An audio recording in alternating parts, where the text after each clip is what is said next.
The transmission shattered the celebratory mood of the Mars summit like a hammer through crystal. Screens throughout the biodome flickered, security systems faltered, and then every display, from the main stage to personal devices, showed the same image. A being with translucent skin and multiple pulsing organs that could only be described as brains. Humans of Earth and her colonies, the creature said in flawless, unsettling English, "I am High Executor Caxal Therex of the Galactic Concordat. Your species has been evaluated and found wanting." President Kamala Rodriguez gripped the podium as whispers erupted through the assembled delegates. Beside her, the Chinese premier and Russian chancellor exchanged glances.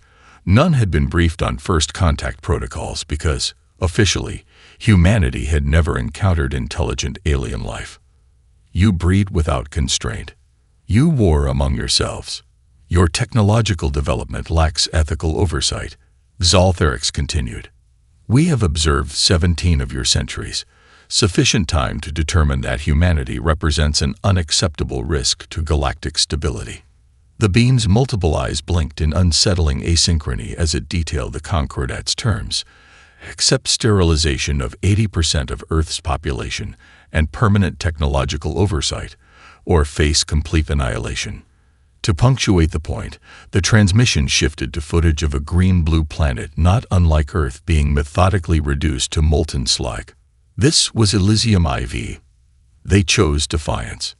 In the Lighthouse Orbital Station, Admiral Eliza Chen watched with narrowed eyes, not at the grotesque footage, but at the data scrolling across her neural interface. Her tech team had identified subtle vibrations in the transmission, frequencies beyond normal human hearing. "They're scanning us," Lieutenant Sato whispered. "Every defense system, every installation. They're mapping it all while they talk." Chen made her decision instantly. Cut the transmission. Full comms blackout, planet-wide.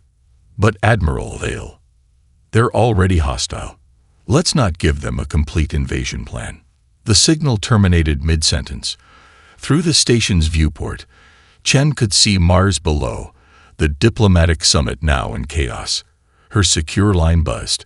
A direct call from President Rodriguez. "Admiral, tell me you have a plan." The president's voice was steady despite everything. "Get all summit delegates to Emergency Shuttle Bay 3. I'm bringing them to Thunder Basin. The Wyoming facility. That's just a research." "It's more than that, Madam President. Much more. I need world leaders there within 6 hours." Chen ended the call and turned to her staff. "Initiate Protocol Lazarus. Authorization, Chen Epsilon 913. Around the world, dormant systems activated. In the Atlantic's Puerto Rico Trench, massive underwater fabrication facilities that hadn't existed on any official blueprint began powering up. Beneath the Antarctic ice shelf, thermal drilling units opened access to previously sealed chambers. Orbital platforms classified as communication satellites silently repositioned.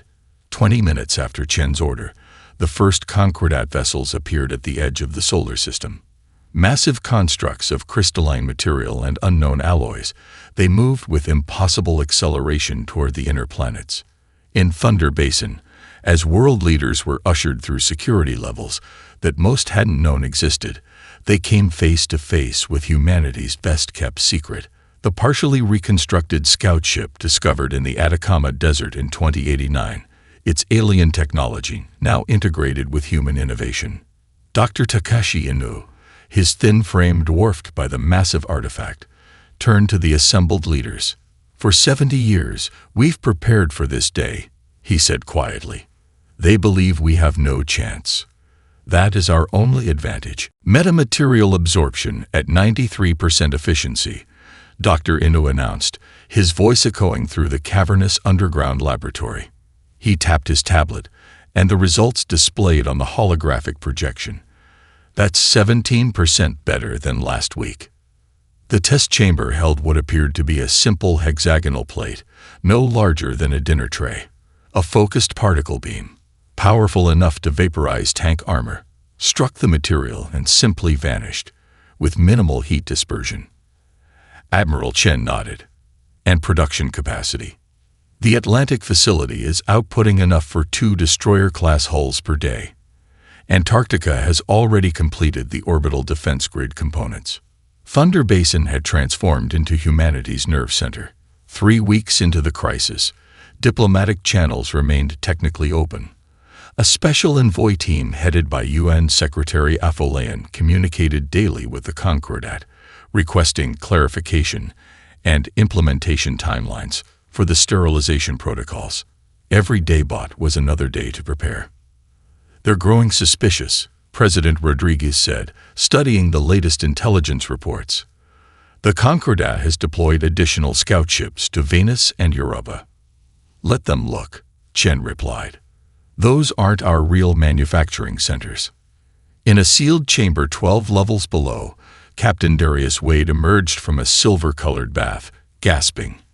Nanomaterial clung to his skin like liquid metal before absorbing into his body. Medical technicians monitored his vitals as he convulsed briefly. "Fourth session complete," the lead physician announced. "Cellular integration at 68%. Wade was the first of the chimeras, special operators enhanced with reverse-engineered alien technology. The program had already lost 7 volunteers to rejection syndrome. Wade survived, but each session brought excruciating pain as his body incorporated the alien elements. "How long until he's combat-ready?" asked General Park, observing from behind radiation shielding. 3 days if we push it. 5 to be safe." "We don't have 5. Elsewhere in the facility, Maya Rodriguez, no relation to the president, worked with a team of linguists to decode intercepted Concordat communications. The former intelligence operative traced a pattern on the holographic representation of alien language frequencies. "They communicate on multiple channels simultaneously," she explained. "What we thought was a single conversation is actually layered messaging. Explicit commands overlaid with context, dominance signaling, and species markers." Her scarred hands manipulated the visualization, separating the components. "They're not just talking about us. They're already discussing how to divide Earth's resources after we're gone." The mood darkened further when Dr. Inu presented his latest finding to the core leadership team. The elderly scientist's hands trembled slightly as he displayed microscopic images of the alien materials they'd been studying. "The technology is alive," he said, "not biologically, but the molecular structures reorganize themselves based on external stimuli. They're adaptive in ways we haven't seen before." "Is that good or bad for us?" Chen asked. Inu's expression remained grim. "It means every piece of tech we've reverse-engineered could potentially be controlled by the Concordat if they broadcast the right signal patterns. They likely have override protocols." The revelation threatened to unravel their entire defense strategy. But then, unexpectedly, Inu smiled. "Fortunately, humans are very good at breaking things and rebuilding them our way." He tapped his tablet, bringing up a new schematic. "By introducing controlled mutations to the molecular patterns, we can create our own variant, similar capabilities, but deaf to their control signals. Can you implement this in time?" Rodriguez asked. Inu's smile faded. "Yes, but it requires direct neural interfacing to guide the mutation process. Each major system needs a human controller imprinting the new patterns." "The risk?" Chen asked, already guessing the answer. "Neural burnout. Potentially fatal." Wade, still recovering from his latest treatment, volunteered first. "How soon can we start?" "Their arrogance will be their downfall," Chen remarked as the diplomatic shuttle approached the Concordat command vessel. Through the viewport, Jupiter loomed massive and serene, its swirling storms a backdrop to the alien armada gathered at Lagrange Point HFY. The Concordat flagship resembled a crystalline lotus, its translucent petals housing weapon systems that could vaporize continents. Scanning beams washed over the human shuttle, analyzing every molecule. "Weapons detected," the pilot announced. "As expected," Chen replied. "They'll let us through anyway." "They want to gloat." Behind her, Wade and 5 other chimeras sat motionless, disguised as diplomatic aides. The nanomaterials in their bodies masked their modifications from external scans. Wade's skin still burned from the neural interfacing procedure 3 days prior. The pain, a constant reminder of what was at stake. Final preparations complete. Maya Rodriguez's voice came through Chen's secure implant. She remained on Earth, coordinating the operation from Thunder Basin. Fleet elements in position at Venus and Saturn. Awaiting your signal. Chen acknowledged with a subvocal command as their shuttle docked with the alien vessel. The Concordat reception party included representatives from 3 of their 7 species. Zoltherex stood tallest, its multiple brain organs pulsing with different colors. Flanking it were 2 Drakkar, heavily armored beings with what appeared to be gravitational manipulation organs, and a hovering Mindweaver, whose translucent body contained nothing recognizable as organs, only swirling patterns of light. Admiral Chen. Zoltherex's voice resonated directly in their minds rather than through air vibration. Your presence honors us. We had calculated only a 14% probability that humans would choose reason over futile resistance. Chen bowed slightly, the perfect picture of diplomatic deference. The preservation of our species, even diminished, outweighs pride. The Concordat delegation led them through corridors of impossible geometry, seemingly designed to disorient and intimidate. Wade memorized every turn, every security checkpoint, building a mental map that matched the intelligence gathered from the scout ship. In what served as a conference chamber, Zoltherex presented a crystalline device. This will interface with your global defense networks. Once connected, the sterilization can proceed with minimal suffering. Chen studied the device with apparent interest. May I consult with my team? Human custom requires collective decision-making in matters of surrender. The patronizing amusement from the aliens was palpable. Of course. Your primitive social hierarchies are well documented.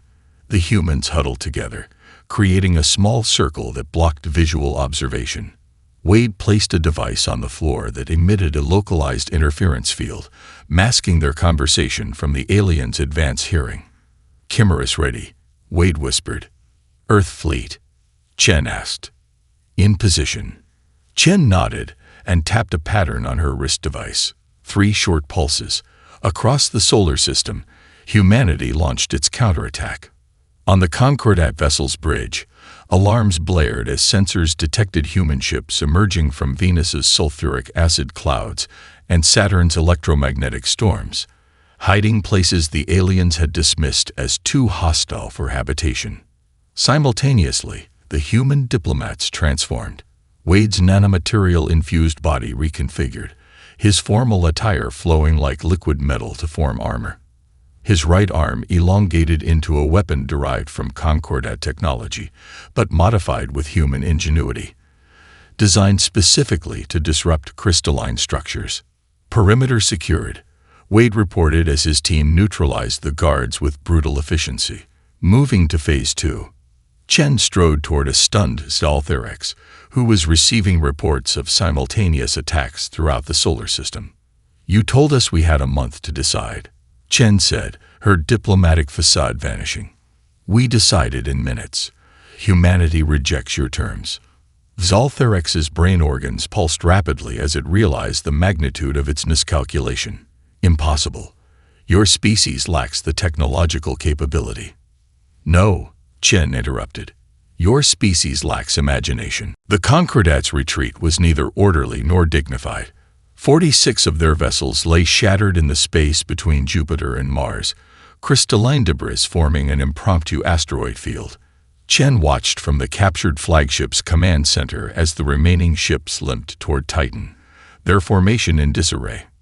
First victory secured, she transmitted to Earth. But they'll regroup quickly. At Thunder Basin, the celebration was tempered by Dr. Inu's report. The elderly scientist's holographic projection flickered as he gestured to data streams. The captured technology is degrading. Molecular-level fail-safes are activating faster than we can counter them. President Rodriguez frowned. How long until our advantages are neutralized? Days, not weeks. Inu replied, a blood vessel bursting in his eye from strain. He'd been linked to the neural interface for 72 hours straight, guiding the mutation patterns. His medical readouts, visible only to his staff, showed organ failure beginning. The doctor behind him held up 5 fingers. 5 days left, at most. Maya Rodriguez worked in the captured communications array, her scarred hands dancing through alien interface controls she taught herself to use in mere hours. Her team had intercepted transmissions between the retreating Concordat forces and deep space. The content chilled her blood. "Admiral," she called over the secure channel. "They've activated something called the Hera Protocol. High-level emergency authorization." "Analysis?" Chen asked. "They're bringing in reinforcements, a species called the Kara Imperium that even the Concordat considers dangerous. And," she paused, double-checking her translation, "they've authorized Level 0 weapons." The silence that followed spoke volumes. Level 0 implied planet killers. Weapons the Concordat's own ethical codes prohibited except in extinction-level scenarios. "We've frightened them," Chen finally said. "Good." Wade's team had secured the engine section of the captured flagship, studying propulsion systems that defied physics as humans understood it. His body burned with fever as the nanomaterials in his system fought the ship's automated defenses, microscopic warfare happening within his cells. "Admiral," he reported through gritted teeth, "we've found something. This ship doesn't just travel through space, it folds it. And the navigation system contains coordinates for dozens of inhabited worlds not allied with the Concordat." Chen's eyes narrowed. "Potential allies, or potential targets," Wade countered, "but worth investigating." The plan formed quickly. Operation Wildcard would dispatch 3 teams to contact species subjugated by the Concordat, seeking alliance against their common oppressor. The timing was desperate. Intelligence suggested the Kara fleet would arrive in 7 days. Chen addressed the hastily assembled volunteers. "You'll be going in blind, with minimal intelligence on these species or their worlds. This is a diplomatic mission first, but be prepared for hostile reception. These civilizations have suffered under Concordat rule. Their trust won't come easily." The teams deployed within hours, using the captured ship's full drive to reach distant systems. Wade led Alpha Team to the volcanic homeworld of the Vesperi, a mission that started with their shuttle nearly melting in the caustic atmosphere. As they donned protective suits, sensors detected movement in the sulfur lakes below. "Multiple contacts," his second-in-command whispered. "Fast-moving." From the bubbling yellow surface emerged creatures resembling massive insects with iridescent carapaces. Their mandibles clicked in patterns too regular to be random. Language. Maya Rodriguez headed Beta Team to the ocean planet of the Ental. Their specialized submarine craft plunged into depths where pressure should have crushed them, saved only by the metamaterials in their hull. Bioluminescent creatures surrounded them, their lights forming complex patterns. "They're curious," Rodriguez noted. "Not hostile. Yet." The third team, led by Lieutenant Sato, approached the crystalline formations of the Lithos homeworld, a planetoid where the distinction between terrain and inhabitants blurred. As they landed, the ground beneath their craft shifted. "The mountain is moving," Sato reported. "Correction. The mountain is alive." On Earth, President Rodriguez addressed a frightened population. "We have 7 days before the next wave hits. Every minute counts." Dr. Inu, his body failing but mind razor-sharp, worked on his final project, something beyond the Prometheus engine. "Tell Admiral Chen," he whispered to his assistant, "I need access to a singularity." The Vesperi Queen towered 15 meters tall, her iridescent carapace reflecting the volcanic glow of her throne chamber. Around Wade's team, smaller warrior-cased Vesperi clicked their mandibles in threat displays, compound eyes never blinking. "Your pheromones betray your deception." The Queen's thoughts pressed directly into Wade's mind. "You mask your true nature with technology." Wade removed his helmet, a calculated risk in the toxic atmosphere. His nanomaterial-enhanced lungs could filter the sulfur briefly. "We hide nothing. We've been changed to fight the Concordat. As have you." The revelation that the Concordat had genetically modified the Vesperi centuries ago, engineering them into specialized castes for specific labor, sparked a ripple of hostile clicks throughout the chamber. Wade sensed an opening. "They altered you to serve. We altered ourselves to fight." Meanwhile, Rodriguez's team navigated the political complexities of the Ental.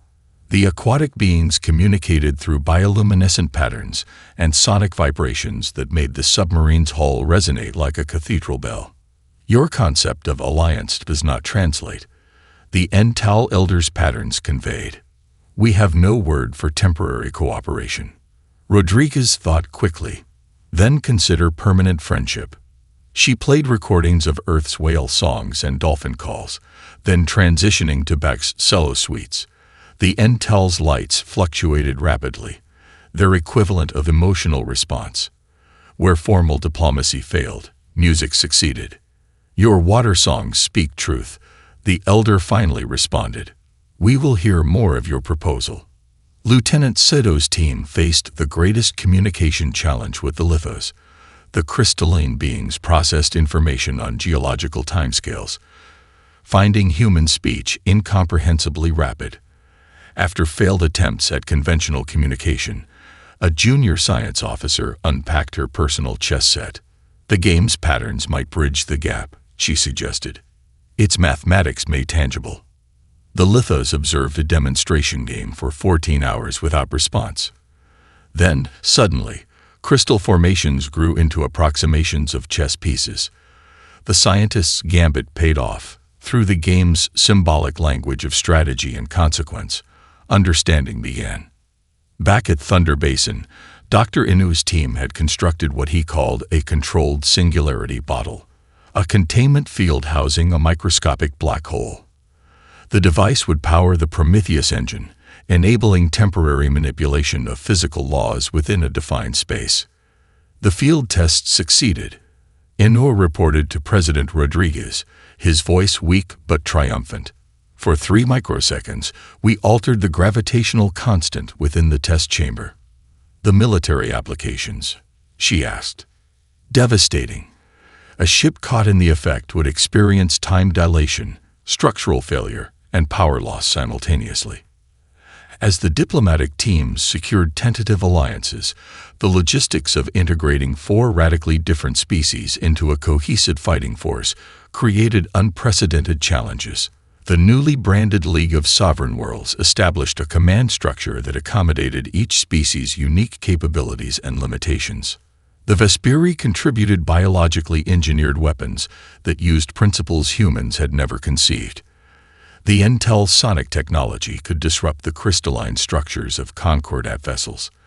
The Lithos, though slow to decide, offered computing capabilities that could predict Concordat tactical patterns with uncanny accuracy. With the Kara Concordat fleet approaching Neptune's orbit, Chen deployed the combined League forces in a formation that bewildered Concordat tacticians. Human vessels intermixed with Vesperi organic ships, Ental sonic disruptors, and Lithos crystalline platforms in patterns that defied conventional military doctrine. "They expect us to behave like them," Chen transmitted to all League forces. "Predictable. Hierarchical. That ends today." The battle began at Neptune's rings, where League forces had seated thousands of cloaked mines. As the first Concordat vessels triggered the defenses, Chen gave a simple command that would echo across the galaxy. "Execute pattern Prometheus." Across the battlefield, 50 human operators activated neural interfaces connected to Inu's technology. Physical constants flickered across localized fields of space. Concordat vessels found their weapons firing in slow motion, while human ships moved at normal speed. Ental sonic weapons shattered crystalline hulls. Vesperi boarding parties breached command centers. From the flagship, Vizaltherex watched in horror as centuries of Concordat military doctrine crumbled against an enemy that rewrote the rules of reality itself. "Impossible," it communicated to the Kara commander. They've weaponized physics. The Battle of Neptune's rings lasted 72 hours. Its conclusion came not from tactical superiority alone, but from betrayal within the enemy ranks. As the tide turned against the combined fleet, the Kara commander made a cold calculation. The Concordat has failed. It transmitted to its subordinates on an encrypted channel that Maya Rodriguez had already cracked. Disengage and withdraw to Sector 9. The silicon-based Kara vessels abruptly reversed course, leaving their Concordat allies exposed to concentrated leaf fire. Chen watched the retreat from her command chair, her expression unchanged. As predicted, she noted, the Lithos strategic model gave this outcome a 73% probability. With the Kara abandonment, 4 of the 7 Concordat species broke from the coalition. Their representatives transmitted surrender protocols and retreated to their respective territories, shields lowered in the universal sign of submission. But the 3 dominant Concordat powers, the Drakkar, Mindweavers, and Architects, pulled back to their core worlds with their remaining forces intact. Long-range sensors detected massive energy signatures as they activated defensive systems around their homeworlds. At Thunder Basin, victory celebrations were tempered by Dr. Inu's condition. The scientist had slipped into a coma, his brain overwhelmed by the neural interface strain. Medical staff transferred his body to a specialized support system, but the prognosis remained grim. He left instructions, his assistant told President Rodriguez, presenting a sealed data crystal, to be opened only if the Concordat deploys star killers. Intelligence confirmed the remaining Concordat powers were indeed developing such weapons, devices capable of inducing artificial supernova. Earth's sun would be a primary target. In the aftermath of the Neptune battle, Wade led a debriefing for the combined League forces. The physical differences between species necessitated creative solutions. Vesperi representatives attended via environmental suits, Ental through water-filled observation chambers, and Lithos via crystalline proxies that grew from seed crystals placed in the room. The Concordat's fundamental weakness is now exposed, Wade explained. Their military doctrine relies on centralized command and predictable patterns, the antithesis of human warfare. Chen proposed the controversial strategy that would define the next phase: distributed warfare. Instead of a consolidated fleet, hundreds of small autonomous battle groups would penetrate deep into enemy territory. Each would receive a specific objective, but full tactical autonomy to achieve it. They expect us to behave like them, to hold territory, to establish supply lines, to follow conventional strategic doctrine, Chen told the assembled commanders. We will do none of that. The Leaf forces split into strike teams, creating a dizzying array of targets that Concordat defenses couldn't prioritize. Wade led an operation against a shipyard orbiting a neutron star, using the extreme gravity well as both cover and weapon. His Chimera team, further enhanced with Vesperi biological adaptations, executed maneuvers that would kill unmodified humans. Rodriguez infiltrated a Concordat intelligence hub disguised as a maintenance worker of a subjugated species. Her biological camouflage, a painful integration of Ental adaptive skin technologies, allowed her to access secure databases and extract crucial tactical data. They're constructing something at the Galactic core, she reported after her narrow escape, something they call the Harvest Matrix. The term appeared in multiple classified communications, but without context. Whatever it was, the Concordat leadership considered it essential to their survival. Lieutenant Seto's team, working with Lithos advisors, decrypted fragments of data from captured Concordat vessels. The information revealed disturbing energy patterns around stars within architect-controlled space, consistent with artificial manipulation of stellar life cycles. They're not just building star killers, Seto reported. They're harvesting dying stars for energy. As these reports converged, a pattern emerged that troubled even the stoic Chen. The Concordat, particularly the Architects, possessed technology far beyond what they had deployed against Earth. They had been holding back, perhaps due to ethical constraints that no longer applied in the face of extinction. Dr. Inu, despite his comatose state, had anticipated this. His neural patterns, monitored by medical equipment, showed increased activity when reports of stellar manipulation were discussed in his presence. President Rodriguez finally opened his sealed instructions. Find the core, the message read. Everything they are, everything they have built, flows from the harvest. And they fear us because we are the only species that can end it. Rodriguez stood before a structure that defied comprehension. The architect homeworld of Nexus Prime wasn't a planet in any conventional sense, but a constructed megastructure orbiting a black hole. Her infiltration team had penetrated its outer defenses using a combination of captured Concordat access codes and technology that masked their life signs. The readings are off the scale, her science officer whispered, scanning the crystalline matrix that formed the central chamber. It's like a library of light. Trillions of luminous points filled the vast space, each pulsing with unique patterns. Rodriguez's augmented vision, enhanced with Vesperi compound eye technology, detected subtle variations invisible to normal human sight. These aren't data storage units, she realized with growing horror. They're consciousness containers. Meanwhile, Wade's Chimera team fought through biological security systems on an architect relay station. The defenses were unlike anything they'd encountered, living walls that absorbed conventional weapons, corridors that rearranged themselves, and most disturbing, weapons that somehow used pain itself as ammunition. They're harvesting neural patterns, Wade reported as his team secured a control node. Not just data, entire minds. The architect technology extracted and stored the neural patterns of what they deemed lesser species, using these consciousnesses to power their most sophisticated systems. The captive minds, neither truly alive nor dead, existed in a state of perpetual processing, enslaved intelligences serving as biological computers. This is why they feared us, President Rodriguez told the Emergency League Council. Human consciousness has unique properties, our emotional range, our creativity, our capacity for both logical and lateral thinking. We'd be the perfect power source. The revelation galvanized the League. The Vesperi representatives vibrated with fury upon learning their ancestors' minds might be imprisoned in the architect systems. Ental elders performed mourning songs that made the water in their chambers resonate at frequencies that shattered nearby glass. Even the typically impassive Lithos proxies emitted radiation signatures indicating extreme agitation. Chen ordered a priority target shift. All strike teams will now focus on consciousness harvesting facilities. Locate them, liberate them if possible, destroy them if necessary.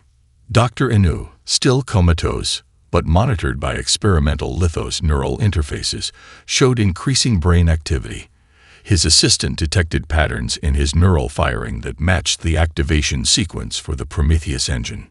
He's trying to tell us something, the assistant told Chen. The engine isn't just a weapon, it's a key. Rodriguez's team pushed deeper into the central repository on Nexus Prime. The facility's security systems grew more abstract and disturbing the further they penetrated. Corridors where physical and mental realities blended, chambers that responded to thought, and defenses that used captive minds to predict and counter intruder actions. At the core, they discovered the truth. The architects themselves were not individual beings but colony minds, collections of harvested consciousnesses controlled by a central governing intelligence. The technology that made this possible was ancient, predating even the Concordat. We can't just destroy this, Rodriguez realized, facing an impossible ethical dilemma. These matrices contain trillions of imprisoned minds. Destroying the system would kill them all. Her technical specialist offered an alternative. JAIA, the human-designed AI, evolved from early neural networks and enhanced with elements of Dr. Inu's consciousness interface. Originally designed to coordinate Earth's defense systems, GAIA possessed unique properties that might allow it to penetrate the architect network. It's a rescue mission now, Rodriguez decided. We're not here to destroy. We're here to liberate.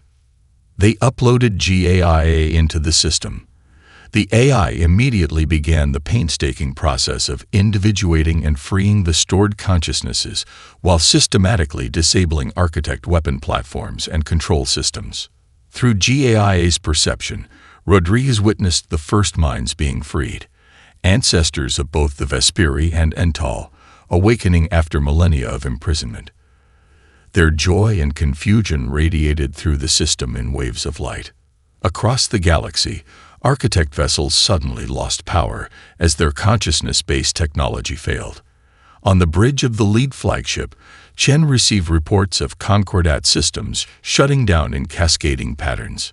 "It's working," she transmitted to Earth. "The architect's power is collapsing." Back on Nexus Prime, Rodriguez watched as GAIA continued its work. The AI had discovered something else within the system: records of the architect's origin. They too had once been victims, transformed by the very technology they now employed against others. "The cycle must end here," GAIA communicated. "I will ensure it never repeats." The remaining Concordat leadership gathered aboard the Lee flagship, humanity's hope under heavily armed escort. Zoltherix, once imposing, now appeared diminished, its multiple brain organs pulsing with erratic patterns indicating extreme stress. Representatives from the Drakkar and Mintweavers flanked it, their postures radiating the universal language of defeat. "You have disabled our most advanced systems and exposed our deepest secrets," Zoltherix communicated. "We await your judgment." The assembled Concordat leaders clearly expected execution. Their cultural framework had no concept of mercy toward vanquished enemies. In the 10,000 years of their dominance, they had never granted it, nor expected to receive it. Admiral Chen, flanked by representatives from all League species, studied them silently. The weight of countless civilizations oppressed throughout history hung in the air between them. "The human concept of justice differs from yours," Chen finally said. "We don't seek vengeance. We seek prevention." She activated a holographic display showing the proposed structure for a new galactic governance model. The Concordat representatives' confusion was evident as they studied a system with no dominant species, no hierarchical power structure, a federation based on Earth's long, painful history of conflict resolution. "You had 10 millennia to build something better than tyranny," Chen continued. "You failed. Now you will learn from those you sought to destroy." The terms of surrender shocked the Concordat delegation.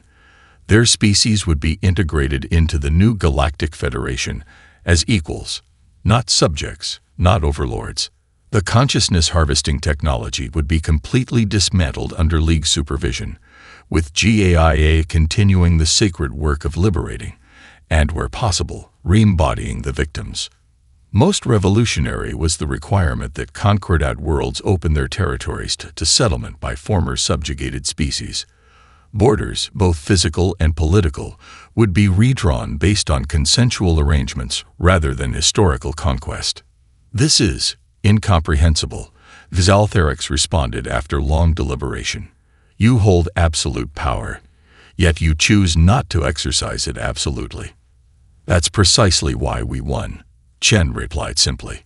On Earth, the connection between Dr. Inu's comatose body and the Prometheus engine had yielded unexpected results. As GAIA liberated minds from the architect systems, it discovered Inu's consciousness had somehow become entangled with the network, his neural patterns synchronizing with the freed minds. Medical staff recorded brain activity consistent with communication. "He's helping them transition," his assistant realized. "Teaching them how to be individuals again." Against all medical predictions, Inu's vital signs stabilized. His consciousness now existed partially in his physical body and partially within the network, a bridge between worlds that symbolized the new cooperative reality. Chen was offered leadership of the Provisional Federation government but declined. "Earth still needs rebuilding," she told the council, "and someone needs to ensure we don't repeat their mistakes." She returned to a transformed Earth, a planet now recognized across the galaxy not for its military might, but for its revolutionary concepts of justice, rehabilitation, and cooperative governance. Orbital construction had already begun on diplomatic and cultural exchange facilities to accommodate visitors from hundreds of newly liberated worlds. Wade chose to continue serving in the newly formed Federation Security Force, his modified body making him uniquely suited to environments across diverse worlds. His first mission, overseeing the rehabilitation of former Concordat military forces, Maya Rodriguez accepted the position of Federation Intelligence Director. Her experiences with both deception and truth-telling made her uniquely qualified to establish an information-sharing system built on transparency and consent rather than exploitation. On the one-year anniversary of the conflict's end, representatives from 30 former enemy species gathered on Earth for the formal ratification of the Federation Charter. The chamber's design symbolized the new order, arranged in concentric circles rather than hierarchical tiers, with translation systems ensuring all voices carried equal weight. A Lithos representative, whose species measured time in millennia, performed a ritual never before witnessed by outsiders. It fractured a portion of its body, a crystalline structure containing its historical record, and presented it to humanity. We who count stars' lifetimes as moments recognize the significance of what you have built, the Lithos communicated. This moment marks the first true peace this galaxy has known. President Rodriguez accepted the crystal, placing it beside Earth's own historical record in a time capsule designed to endure for 10,000 years, the same span the Concordat had ruled through fear. Both contained the same message in all Federation languages.